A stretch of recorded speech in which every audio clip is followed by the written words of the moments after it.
Bonjour, bonjour. On dit dans l'exercice ici que une gouttelette, donc on nous dit qu'une gouttelette d'huile de masse M portant une charge Q négative est en équilibre à mi-distance entre les plaques d'un condensateur plan porté respectivement au potentiel VA et VB. Voir figure. Donc voici la figure ici. Maintenant, figure ci-dessous. On suppose que dans la région de l'espace où se trouve la gouttelette, le champ est uniforme et a pour valeur E égale à 10 puissance 5 volts par mètre. Voici les données. On a donné la valeur absolue de la différence de potentiel, on a donné la masse de la charge de la gouttelette, on a donné J. Et maintenant, on nous dit, bon voilà par exemple le schéma, on nous pose la question, la différence de potentiel,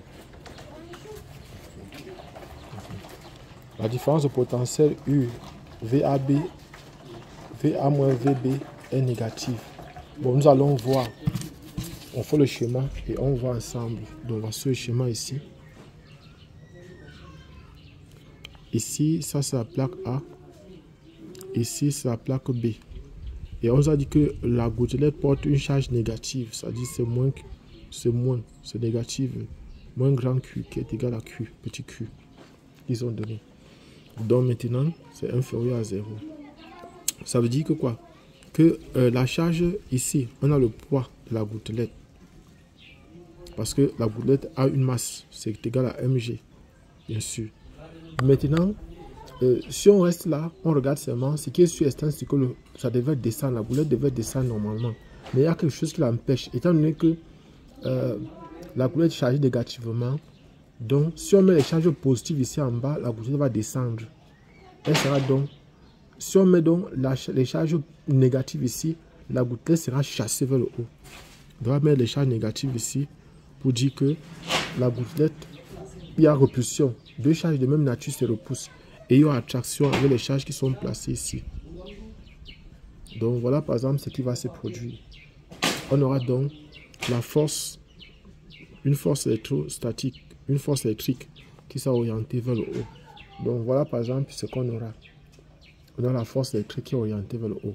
Ayant déjà ceci, on sait que VA moins VB, donc UAB qui est égal à VA moins VB. Donc, on sait que VA est positif et VB est négatif. Donc, VA moins VB sera supérieur à 0. Ça veut dire que la première proposition est fausse. La première proposition est fausse.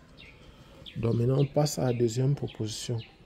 On dit si la gouttelette est légèrement déplacée vers la plaque A ou la plaque B, elle revient à sa position initiale d'équilibre à mi entre les points. Bon, en fait, ce qui est sûr, c'est que si déjà c'est sa position d'équilibre ici, si on la pousse vers le haut, son poids va la ramener à descendre.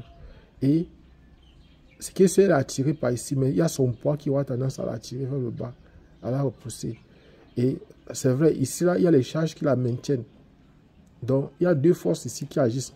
Si on la pousse vers le haut, son poids va la ramener. Si on la pousse vers le bas, la force électrique va la ramener vers le haut. Donc voilà ce qui va se produire. Ça veut dire que la proposition B est vraie. La proposition B est vraie. Maintenant la proposition C. On dit la distance entre les plaques est de 10 mm. Donc nous allons calculer la distance entre les deux plaques. Bon, n'oubliez pas, on nous a donné E. Donc on sait que E est égal à U sur D. UAB sur D. Donc ça va faire que D est donc égal à, ça implique donc que D est donc égal à UAB divisé par E. Or UAB, on a dit que c'est 1000 divisé par E. E c'est 10 puissance 5. 10 puissance 5. Ça veut dire que c'est 10 puissance moins 2 qui va rester. 10 puissance 10 puissance 5 et 10 à la puissance 5 ici. On va donner 10 à la puissance moins 2 ici. Donc Or, 10 à la puissance moins 2, D égale à 10 puissance moins 2, qui est donc égal à 0,02 mètres. C'est égal à 2 cm. 2 cm qui est encore égal à 20 mm. Donc, c'est égal à 20 mm. Qu'est-ce qu'elle dit? 10. 1 ici. Le 2 à sur 2. C'est égal à 1 cm. C'est égal à 10 cm. 10 mm. Donc, voilà, par exemple, c'est 10 mm. La proposition C est juste aussi est vraie.